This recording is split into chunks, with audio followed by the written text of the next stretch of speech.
ബിസ്മില്ലാഹിർ റഹ്മാനിർ റഹീം. അൽഹംദുലില്ലാ അസ്സലാത്തു വസ്സലാമു അലാ റസൂലിഹിൽ അമീൻ വഅലാ ആലിഹി വസഹബി അജ്മൈൻ അമ്മാ ബഅദ്. പ്രിയം നിറഞ്ഞ വിദ്യാർത്ഥി സുഹൃത്തുക്കളെ, അസ്സലാമു അലൈക്കും വറഹ്മത്തുള്ളാഹി വബറകാതുഹു. ഒരു അസാധാരണമായ സാഹചര്യത്തിലൂടെയാണ് നമ്മൾ ഓരോരുത്തരും കടന്നുപോയിക്കൊണ്ടിരിക്കുന്നത്. പ്രതിസന്ധിയുടേതായ ഒരു കാലഘട്ടത്തിൽ ഈ പ്രതിസന്ധികളെ മറികടക്കുവാനുള്ള ശ്രമങ്ങളാണ് നമ്മൾ ഒരുമിച്ച് നടത്തിക്കൊണ്ടിരിക്കുന്നത്. സാധാരണ പറയാറുള്ളത് പോലെ ഒരു കൊടുങ്കാറ്റിൽ ആടിയുലഞ്ഞുകൊണ്ടിരിക്കുന്ന, ഇളകി മറിഞ്ഞുകൊണ്ടിരിക്കുന്ന ഒരു കടലിനെ നല്ലൊരു കപ്പിത്താനെ സൃഷ്ടിക്കാൻ കഴിയുകയുള്ളൂ എന്ന് പറയാറുണ്ടല്ലോ. ഇതുപോലെ ഇത്തരത്തിലുള്ള പ്രതിസന്ധികളെ മറികടന്ന് നമുക്ക് മുന്നോട്ട് പോകുമ്പോഴാണ് ജീവിതത്തിൽ അഭിമുഖീകരിക്കുന്ന പ്രയാസങ്ങളെ തരണം ചെയ്യുവാനുള്ള കരുത്ത് നമുക്ക് കിട്ടുകയുള്ളൂ. ആ അർത്ഥത്തിൽ നമ്മളുടെ ജീവിതത്തിൽ നമ്മൾ ഈ കാലഘട്ടത്തിലൂടെ കടന്നു പോകുമ്പോൾ നമുക്ക് ഇതൊക്കെ പുതിയ അനുഭവങ്ങളായിരിക്കും. ചില കാര്യങ്ങളൊക്കെ നമ്മൾ കേട്ടും വായിച്ചും മാത്രം പരിചയമുള്ള ചില വിഷയങ്ങളായിരുന്നു. ഇപ്പോൾ പ്രളയത്തെക്കുറിച്ചൊക്കെ മുമ്പ് പലപ്പോഴും നോവലിലും കഥകളിലുമൊക്കെ ആയിരിക്കും നമ്മൾ വായിച്ചിട്ടുണ്ടാവുക. അത് പക്ഷേ നമ്മൾ കൺമുന്നിൽ കാണുന്ന യാഥാർത്ഥ്യങ്ങളായി നമ്മൾ അനുഭവിച്ചു കഴിഞ്ഞു. കോളറയെക്കുറിച്ച് പല നോവലുകളും എഴുതപ്പെട്ടിട്ടുണ്ട്. ലോകത്ത് കോളറ സൃഷ്ടിച്ച ഒരുപാട് മരണങ്ങളെക്കുറിച്ച്. അതുപോലെ സ്പാനിഷ് ഫ്ലൂ എന്ന് പറയുന്ന ഒരു പനി, ഈ പറയുന്ന ഒരു വൈറസ്, അത് ലോകത്താകമാനം വ്യാപിക്കുകയും 5 കോടിയിലേറെ മനുഷ്യർ അന്ന് മരണപ്പെടുകയും ചെയ്തു എന്ന് കണക്കുകൾ സൂചിപ്പിക്കുന്നുണ്ട്. ഇതൊക്കെ നമുക്ക് വായിച്ചറിവ് മാത്രമാണ്. പക്ഷേ അങ്ങനെ മറ്റൊരു വൈറസ് എങ്ങനെയാണ് നമ്മളുടെ ജീവിതത്തെ ലോക്ക്ഡൗണിലാക്കി കഴിഞ്ഞത് എന്ന് നമ്മളിപ്പോൾ അനുഭവിച്ചു കൊണ്ടിരിക്കുന്ന യാഥാർത്ഥ്യമാണ്. ഇത്തരത്തിലുള്ള സാഹചര്യങ്ങളെല്ലാം നമ്മൾ അതിജീവിക്കുക തന്നെ ചെയ്യും. അങ്ങനെ അതിജീവിക്കുമ്പോൾ ജീവിതത്തിൻ്റെ മുന്നോട്ട് പോക്കിൽ നമുക്ക് കൂടുതൽ കരുത്തും ഊർജവും ഇതൊക്കെ നൽകട്ടെ എന്ന് നമുക്ക് പ്രാർത്ഥിക്കാം. SIO സംഘടിപ്പിച്ചിട്ടുള്ള ഈ ടീൻസ് മീറ്റ് സാധാരണയായി ഒരു ക്യാമ്പൊക്കെയായി കൂടി ഒരുമിച്ചിരുന്ന് അങ്ങനെ ചില കളികളും തമാശകളും അതോടൊപ്പം കാര്യവുമൊക്കെയായി നമ്മൾ പിരിയുകയാണ് ചെയ്യാറുള്ളത്. എന്നാൽ ഈ ഒരു സവിശേഷമായ സാഹചര്യത്തിൽ പുതിയ കാലഘട്ടത്തെ അഭിമുഖീകരിക്കുന്ന രൂപത്തിലുള്ള പുതിയ സജ്ജീകരണങ്ങളുമായിട്ടാണ് നമ്മൾ മുന്നോട്ട് പോകുന്നത്.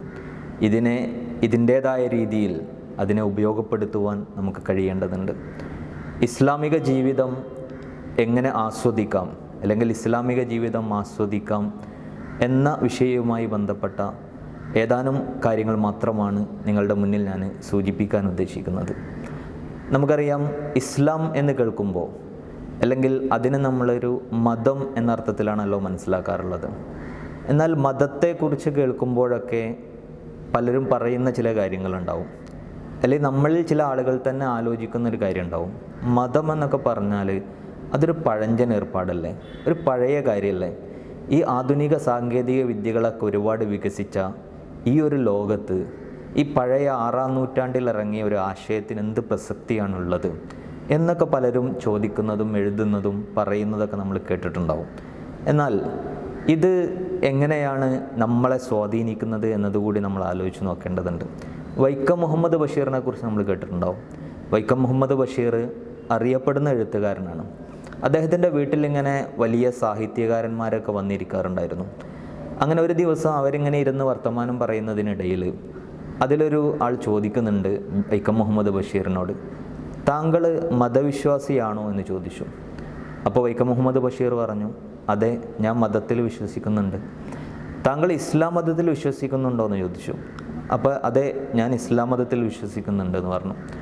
അപ്പോൾ അദ്ദേഹം ചോദിക്കുന്നുണ്ട്, ഇസ്ലാം പോലെയുള്ള ഒരു പഴഞ്ചൻ മതത്തിൽ ഒരു പുരോഗമനപരമായിട്ടൊക്കെ ചിന്തിക്കുന്ന താങ്കൾ എങ്ങനെയാണ് അതിൽ വിശ്വസിക്കുക എന്ന് ചോദിക്കുന്നത്.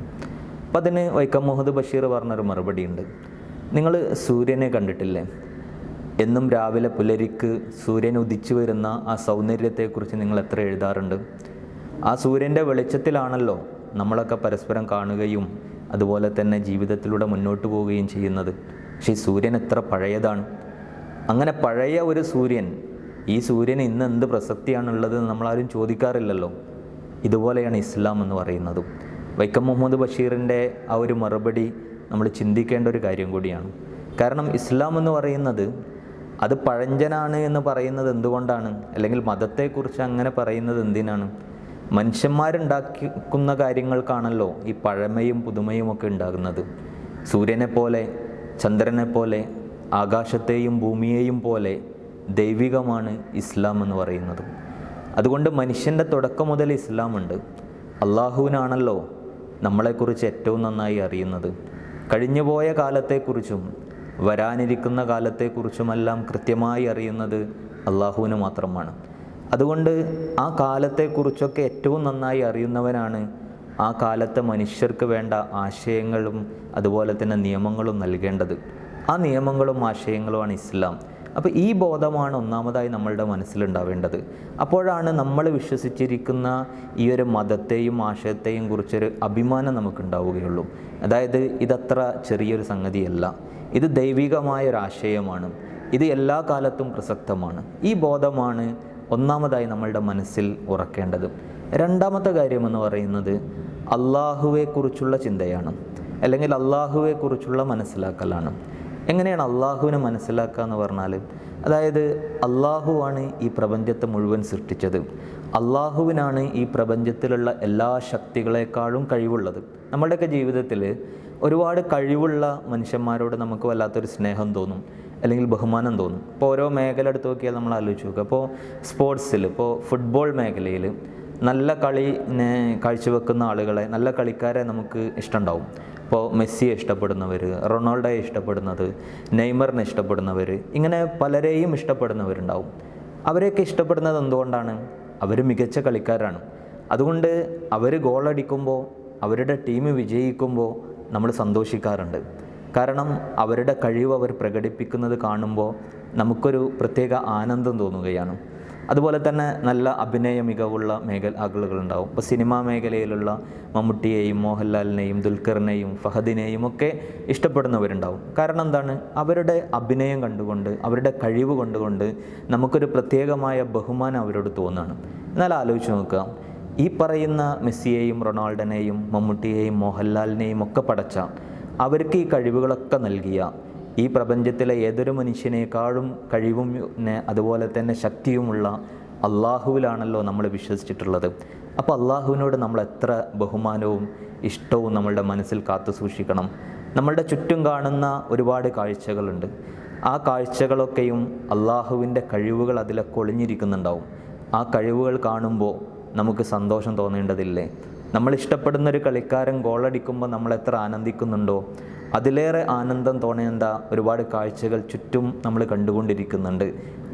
ഒരു ചെടിയിൽ ഒരു പൂവുണ്ടാകുമ്പോൾ, ഒരു മരത്തിലൊരു പഴമുണ്ടാകുമ്പോൾ, അതുപോലെ തന്നെ മഴ പെയ്യുമ്പോൾ, വെയിൽ വരുമ്പോൾ, ഇങ്ങനെ നമ്മളുടെ ചുറ്റും അനുഭവിക്കുന്ന ഒരുപാട് കാഴ്ചകളും യാഥാർത്ഥ്യങ്ങളൊക്കെ കാണുമ്പോൾ അള്ളാഹു, ഞാൻ വിശ്വസിച്ചിരിക്കുന്ന എൻ്റെ അള്ളാഹു എത്ര കഴിവുള്ളവനാണ് എന്ന ഒരു തോന്നൽ, ബോധ്യം നമ്മളുടെ മനസ്സിലുണ്ടാവണം.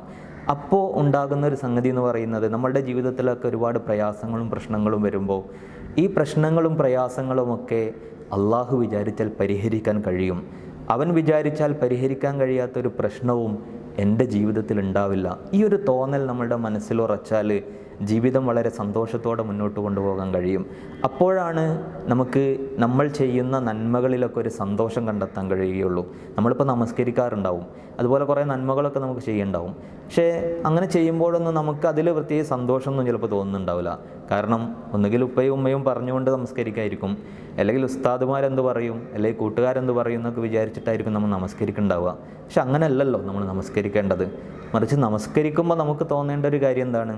അള്ളാഹുവിന് മുമ്പിലാണ് ഞാൻ നിൽക്കുന്നത്, അവനോട് ഞാൻ സംസാരിക്കുകയാണ്. ആരോടാണ് നമ്മൾ സംസാരിക്കുന്നത്? നമ്മളുടെ ജീവിതത്തിലൊക്കെ ഒരുപാട് ബഹുമാനിക്കുകയും ഒരുപാട് വില കൽപ്പിക്കുകയും ചെയ്യുന്ന ഒരാളോട് നമുക്ക് സംസാരിക്കാൻ അവസരം കിട്ടുമ്പോൾ, അയാളെ കാണാൻ അവസരം കിട്ടുമ്പോൾ നമുക്കൊരു സന്തോഷം ഉണ്ടാവുമല്ലോ. നേരത്തെ പറഞ്ഞ നമ്മളുടെ ഇഷ്ട താരങ്ങൾ, അതുപോലുള്ള ആളുകളൊക്കെ നമ്മൾ കാണുകയോ സംസാരിക്കാൻ അവസരം കിട്ടിയാൽ നമുക്കൊരു സന്തോഷം ഉണ്ടാവും. ഇതുപോലെയാണല്ലോ ഓരോ ദിവസവും നമസ്കാരത്തിൽ ഈ ലോകത്ത് ഏറ്റവും കഴിവുള്ള, ഏറ്റവും ശക്തിയുള്ള, എന്നെ സൃഷ്ടിച്ച, എനിക്ക് വിശക്കുമ്പോൾ ആഹാരം ഒരുക്കി തരുന്ന, എനിക്ക് അസുഖം വരുമ്പോൾ എനിക്ക് ശിഫ നൽകുന്ന, എൻ്റെ കൈകാലുകൾ കൊണ്ട് ഇങ്ങനെ ശക്തി നൽകിയ എൻ്റെ പടച്ച റബ്ബ്, ആ പടച്ച റബ്ബിനോട് സംസാരിക്കുകയാണ്. അപ്പോൾ ഈ ഒരു ബോധം നമ്മളുടെ മനസ്സിലുണ്ടാകുമ്പോൾ നമസ്കാരം എന്ന് പറയുന്നത് നമുക്കൊരു സുന്ദരമായ അനുഭവമായിട്ട് മാറുന്നത് കാണാൻ കഴിയും. അപ്പോൾ രണ്ടാമത് ഉണ്ടാവേണ്ട ബോധം ഇതാണ്, അള്ളാഹുവെക്കുറിച്ചുള്ളൊരു ബോധം എന്ന് പറയുന്നത്. മൂന്നാമത്തെ ഒരു കാര്യം എന്ന് പറയുന്നത്, നമ്മൾ ഇസ്ലാം ഒരുപാട് കാര്യങ്ങൾ ആവശ്യപ്പെടുന്നുണ്ട്, ഒരുപാട് നന്മകൾ ചെയ്യാൻ, കുറേ തെറ്റുകളിൽ നിന്ന് മാറി നിൽക്കാൻ. ചിലപ്പോൾ നമ്മൾ ഇഷ്ടപ്പെടുന്ന കുറേ കാര്യങ്ങളൊക്കെ ഉണ്ടാവും, പക്ഷേ അള്ളാഹ്ക്ക് ഇഷ്ടമുണ്ടാവില്ല, അതുകൊണ്ട് അത് ചെയ്യരുത് എന്നൊക്കെ നമ്മളോട് പറഞ്ഞിട്ടുണ്ടാവും. ഇതൊന്നും പക്ഷേ നമുക്ക് ചെയ്യാൻ, നമ്മൾ നന്മകൾ ചെയ്യാൻ, തെറ്റിൽ നിന്ന് മാറി നിൽക്കാനൊന്നും നമുക്ക് വലിയ താല്പര്യം ഉണ്ടാവില്ല. പക്ഷേ നമ്മൾ ആലോചിച്ച് നോക്കുക, നമ്മളിപ്പോൾ ഒരാളൊരു പണി ഏൽപ്പിക്കുകയാണ്. ഇപ്പോൾ ഒരാൾ നമ്മളോട് പറയാണ്, ഇന്ന് നീ ഒരു പണി ചെയ്താൽ വൈകുന്നേരം നിനക്ക് ഇത്ര രൂപ തരാം, അല്ലെങ്കിൽ നിനക്ക് നല്ലൊരു ഫുഡ് വാങ്ങിത്തരാം, ഒരു ഷവർമ വാങ്ങിത്തരാം, അല്ലെങ്കിൽ ബ്രോസ്റ്റ് വാങ്ങിത്തരാം, അൽഫാം മന്തി വാങ്ങിത്തരാം, അങ്ങനെയൊക്കെ തുടങ്ങി ഒരു ഓഫർ വെക്കുമ്പോൾ നമ്മൾ എന്ത് ചെയ്യും, അത് ചെയ്യാൻ നമുക്കൊരു പ്രത്യേക ഇൻട്രസ്റ്റ് ഉണ്ടാവും. ആ പണി നമുക്കൊരു ഇഷ്ടത്തോടു കൂടി നമ്മൾ ചെയ്യും. കാരണം ഇത് വെറുതെ ചെയ്യുന്നതല്ല, ഇത് ചെയ്താൽ എനിക്ക് ഇഷ്ടപ്പെട്ടൊരു ഫുഡ് കിട്ടും വൈകുന്നേരം. അള്ളാഹുവും ഇങ്ങനെ തന്നെയാണല്ലോ നമ്മളോട് പറയുന്നത്. നമ്മളോട് കുറേ കാര്യങ്ങൾ അള്ളാഹു ചെയ്യാൻ ആവശ്യപ്പെടുന്നതൊന്നും വെറുതെ ചെയ്യാൻ പറയുന്നില്ല, മറിച്ച് ചെയ്യുന്നതിനൊക്കെയും ഒരുപാട് പ്രതിഫലം നിങ്ങൾക്ക് തരാം എന്ന ഓഫറുകൾ അള്ളാഹു പറയുന്നുണ്ട്. നമ്മൾ നമസ്കരിക്കുമ്പോൾ, ഉപ്പയും ഉമ്മയും പറയുന്നത് നമ്മൾ അനുസരിക്കുമ്പോൾ, ഇതുപോലെ പെസയോയിനെ പോലെയുള്ള ഇത്തരം കൂട്ടായ്മകൾ ഒരു പരിപാടിയിൽ പങ്കെടുക്കാൻ പറയുമ്പോൾ അതിൽ പങ്കെടുക്കുമ്പോൾ, അതുപോലെ നമ്മൾക്ക് ചുറ്റും കാണുന്ന എന്തെങ്കിലും തിന്മയെ നമ്മൾ എതിർക്കുമ്പോൾ, ഒരു പ്രയാസപ്പെടുന്ന ആളെ സഹായിക്കുമ്പോൾ, ഇതൊക്കെ ഒരുപാട് നന്മയാണ്. ഈ നന്മയൊക്കെ നമ്മൾ ചെയ്യുമ്പോൾ അതൊന്നും വെറുതെ ചെയ്യുന്നതല്ല, അതിനൊക്കെയും അള്ളാഹു ഒരുപാട് പ്രതിഫലം നമുക്ക് നൽകാമെന്ന വലിയ ഓഫർ നമുക്ക് വെച്ചിട്ടുണ്ട്. അപ്പോൾ അതെപ്പോഴും നമ്മളുടെ മനസ്സിൽ കാണണം. അത് ചെറിയ ഓഫറൊന്നുമല്ല, ഈ ലോകത്തൊന്നും കിട്ടുന്ന ഒരു കാര്യമല്ല. സ്വർഗം എന്ന് പറയുന്നത് നമ്മളുടെ ഭാവനകൾക്കും അപ്പുറമുള്ള ഒരു ലോകമാണ്. അവിടെ നമ്മൾ ആഗ്രഹിക്കുന്നത് എന്തും കിട്ടുന്ന ഒരു ലോകമാണ്. ഈ ലോകത്തിപ്പോൾ നമുക്ക് എത്തിപ്പിടിക്കാൻ കഴിയുന്ന ഒരുപാട് സൗകര്യങ്ങൾ നമ്മൾ എത്തിപ്പിടിച്ചാലും അതൊക്കെ അനുഭവിക്കാൻ കഴിയുമെന്ന് നമുക്കൊരു ഉറപ്പില്ലല്ലോ. ഇപ്പോൾ നമുക്ക് ആലോചിച്ച് നോക്കുക, ഇപ്പോൾ കൊറോണ വന്ന സമയത്ത് ഒരുപാട് ആളുകൾ, അതിൽ ആരോഗ്യമുള്ള ആളുകളുണ്ടായിരുന്നു, പക്ഷെ എത്ര പെട്ടെന്നാണ് അവർ രോഗബാധിതരായി പോകുന്നത്. ചില രോഗബാധിതരായ ആളുകൾ മരിച്ചുപോയ വാർത്തകൾ നമ്മൾ കേൾക്കുന്നുണ്ട്. അതുപോലെ എത്രയോ പണമുള്ള ആളുകളുണ്ട്, സമ്പത്തുള്ള ആളുകൾ, പക്ഷെ അവർക്കതൊന്നും അനുഭവിക്കാൻ കഴിയുന്ന രൂപത്തിലല്ല, അവരുടെ ആരോഗ്യമൊക്കെ നശിച്ചു പോയിട്ടുണ്ടാവും. ഈ ലോകത്തിൻ്റെ അവസ്ഥ അങ്ങനെയാണ്. പക്ഷേ സ്വർഗം എന്ന് പറയുന്നത് അങ്ങനെയല്ല. അസുഖമില്ലാത്ത, മരണമില്ലാത്ത, അനന്തവിശാലമായ ഒരു ലോകമാണ്. ആ ലോകത്ത് കിട്ടുന്ന ഒരു പ്രതിഫലത്തെക്കുറിച്ചാണ് അള്ളാഹു നമുക്ക് ഓഫറുകൾ നൽകുന്നത്.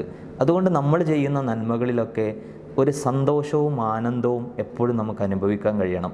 അത് ആരാധനകളായാലും നന്മകൾ ചെയ്യുന്ന കാര്യത്തിലായാലും, ഇത്തരത്തിലുള്ള പരിപാടികൾ പങ്കെടുക്കുമ്പോഴും, ഒരു സമരത്തിൽ പങ്കെടുക്കുമ്പോഴും, ഒരു സേവന പ്രവർത്തനത്തിനിറങ്ങുമ്പോഴും, ഒരാൾക്കൊരു നല്ല വാക്ക് പറഞ്ഞു കൊടുക്കുമ്പോഴും, ഒരു തെറ്റായ കാര്യത്തിൽ നിന്ന് മാറി നടക്കുമ്പോഴും ഒക്കെ നമുക്ക് തോന്നേണ്ട ഒരു ബോധമാണ്, ഇതൊക്കെ എൻ്റെ പടച്ചോൻ കാണുന്നുണ്ട്, അവന് വേണ്ടിയിട്ടാണ് ഇതൊക്കെ ഞാൻ ചെയ്യുന്നത്, അവന് ഇതിനൊക്കെ ഒരുപാട് പ്രതിഫലം നൽകും എന്നൊരു തോന്നൽ. അപ്പോൾ ഈ 3 പോയിൻ്റാണ് ഈ വിഷയത്തിൽ പറയാനുള്ളത്. ഒന്ന്, നമുക്കുണ്ടാവേണ്ട ബോധം, ഇസ്ലാം എന്ന് പറഞ്ഞാൽ അത് എല്ലാ കാലത്തും പ്രസക്തമായ ഒരു ദീനാണ്, ഒരു മതമാണ്, ഒരു ആശയമാണ്. കാരണം അത് അള്ളാഹു മനുഷ്യന് നൽകിയ ജീവിത മാർഗമാണ്. അതിനൊരിക്കലും പ്രസക്തി നഷ്ടപ്പെടില്ല. അപ്പോൾ പ്രസക്തി നഷ്ടപ്പെടാത്ത ഒരു ആശയത്തിലാണ് ഞാൻ വിശ്വസിച്ചിട്ടുള്ളത് എന്നൊരു ബോധം നമുക്കുണ്ടാവണം. രണ്ടാമത്, ഞാൻ വിശ്വസിച്ചിട്ടുള്ള ദൈവം എന്ന് പറയുന്നത് നിസ്സാരക്കാരനല്ല. ഈ പ്രപഞ്ചത്തെ മുഴുവൻ പടച്ച, ഇതിലുള്ള എല്ലാ ജീവജാലങ്ങളെയും നിയന്ത്രിച്ചു കൊണ്ടിരിക്കുന്ന, ഇവിടെയുള്ള ഏതൊരു ജീവിയേക്കാളും ഏതൊരു മനുഷ്യനേക്കാളും കഴിവും ശക്തിയുമൊക്കെയുള്ള ആളാണ് എൻ്റെ ദൈവം. ഈ ഒരു ബോധം നമ്മളുടെ മനസ്സിലുണ്ടാവുക.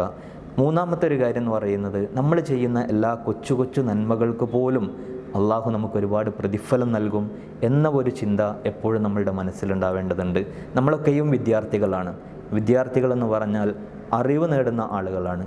നമ്മളുടെ അറിവ് എന്തിനു വേണ്ടിയിട്ടാണ് നമ്മൾ ഉപയോഗിക്കുന്നത്? നമുക്കൊക്കെ ഓരോ സ്വപ്നങ്ങളുണ്ടാവും.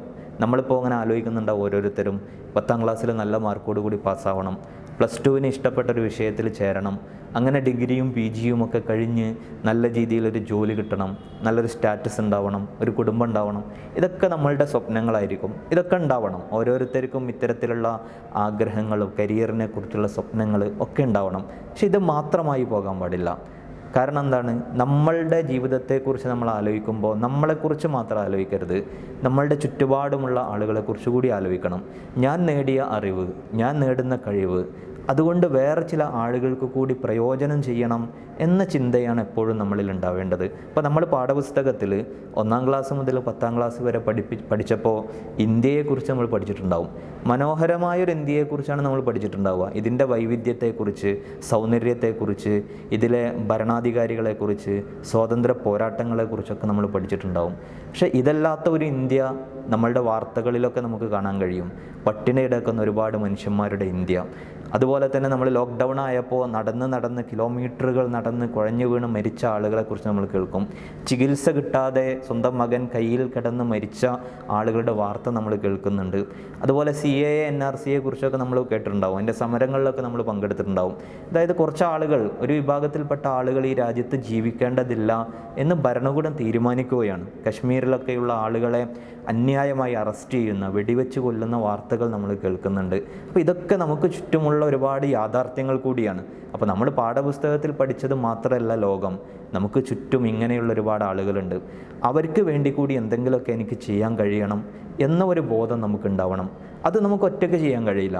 മറിച്ച് നമ്മൾ ഒരുമിച്ച് നിൽക്കുമ്പോൾ, ഒരു കൂട്ടായ്മയിലാകുമ്പോൾ നമുക്ക് കുറേ കാര്യങ്ങൾ ചെയ്യാൻ കഴിയും. ഈ SIOയെ പോലെയുള്ള കൂട്ടായ്മകളെന്ന് പറയുന്നത് അതിനു വേണ്ടിയിട്ടുള്ളതാണ്. നമ്മളെ നന്മയിലൂടെ മുന്നോട്ട് നയിക്കുന്ന, നേരായ മാർഗങ്ങളിലൂടെ മുന്നോട്ട് നടക്കുന്ന ഒരുപാട് കാര്യങ്ങൾ നമ്മുടെ ജീവിതത്തിൽ ചെയ്യാൻ സഹായിക്കുന്ന ഒരു സംഘമാണ്. ഈ അറിവ് വെറുതെ പോകാൻ പാടില്ലല്ലോ. റസൂലുള്ളാഹി സ്വല്ലല്ലാഹു അലൈഹി വസല്ലമയുടെ ജീവിതത്തെക്കുറിച്ച് നമ്മൾ പഠിക്കാറുണ്ട്.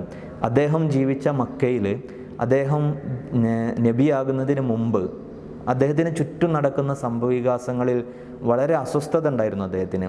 കള്ള് കുടിച്ച് നടക്കുന്ന ആളുകൾ, അതുപോലെ ആളുകളെ അടിമകളായി പിടിച്ചുകൊണ്ടുവന്ന് മൃഗങ്ങളെക്കാൾ ക്രൂരമായി അവരോട് പെരുമാറിക്കൊണ്ടിരിക്കുന്ന ആളുകൾ, പെൺകുട്ടിയാണ് ജനിച്ചതെങ്കിൽ ജീവനോടെ കുഴിച്ചു മൂടുന്നവർ, അനാചാരങ്ങൾ, അന്ധവിശ്വാസങ്ങൾ വെച്ച് പുലർത്തുന്നവർ, കച്ചവടത്തിലൊക്കെ അഴിമതിയും പൂഴ്ത്തിവെപ്പും തട്ടിപ്പും ഒക്കെ നടത്തുന്ന ആളുകൾ, കൈക്കരുത്തുള്ളവൻ എന്തും ചെയ്യാൻ പറ്റുന്ന സാഹചര്യങ്ങൾ. അപ്പോൾ ഇതൊക്കെ കണ്ടിട്ട് റസൂൽ സല്ലല്ലാഹു അലൈഹി വസല്ലമക്ക് വലിയ അസ്വസ്ഥത ഉണ്ട്. പക്ഷേ ഇവർക്ക് പറഞ്ഞു കൊടുക്കാൻ ഒരു നല്ല അറിവ് ഇദ്ദേഹത്തിന് ഇല്ല. എന്താണ് ഇവരോട് പറഞ്ഞു കൊടുക്കേണ്ടത് എന്ന് അറിയില്ല. അങ്ങനെയാണ് ഹിറാ ഗുഹയിൽ ഒറ്റയ്ക്ക് പോയിരിക്കുന്നത്. അങ്ങനെ ഒരുപാട് ദിവസം ഇരുന്നപ്പോൾ ഒരിക്കൽ ജിബ്രീൽ വരുന്നുണ്ട്. എന്നിട്ട് ഇഖ്റ എന്ന് പറയുന്നുണ്ട്, ദൈവിക സന്ദേശം ലഭിക്കുന്നുണ്ട്. റസൂൽ സല്ലല്ലാഹു അലൈഹി വസല്ലം പേടിച്ചു പോയി. അദ്ദേഹത്തിന് പനി വന്നു. അദ്ദേഹം മൂടിപ്പതച്ച് കിടന്നുറങ്ങുകയാണ്. പക്ഷേ മലക്ക് ജിബ്രീൽ പിന്നെയും അള്ളാഹുവിൻ്റെ സന്ദേശവുമായി വന്നു. എന്നിട്ട് പറയുന്നുണ്ട്, നിനക്ക് അറിവ് നൽകിയത് ഇങ്ങനെ മൂടിപ്പതച്ച് കിടക്കാനല്ല, മറിച്ച് ഈ സമൂഹത്തിലേക്ക് നീ ഇറങ്ങണം.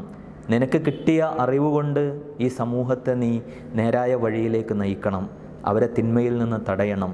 അങ്ങനെ റസൂൽ സല്ലല്ലാഹു അലൈഹി വസല്ലം അറിവ് കിട്ടിയതിന് ശേഷം പിന്നെ ഹിറാ ഗുഹയിൽ പോയിരിക്കുന്നതല്ല, മറിച്ച് സമൂഹത്തിലിറങ്ങി പണിയെടുക്കുകയാണ്.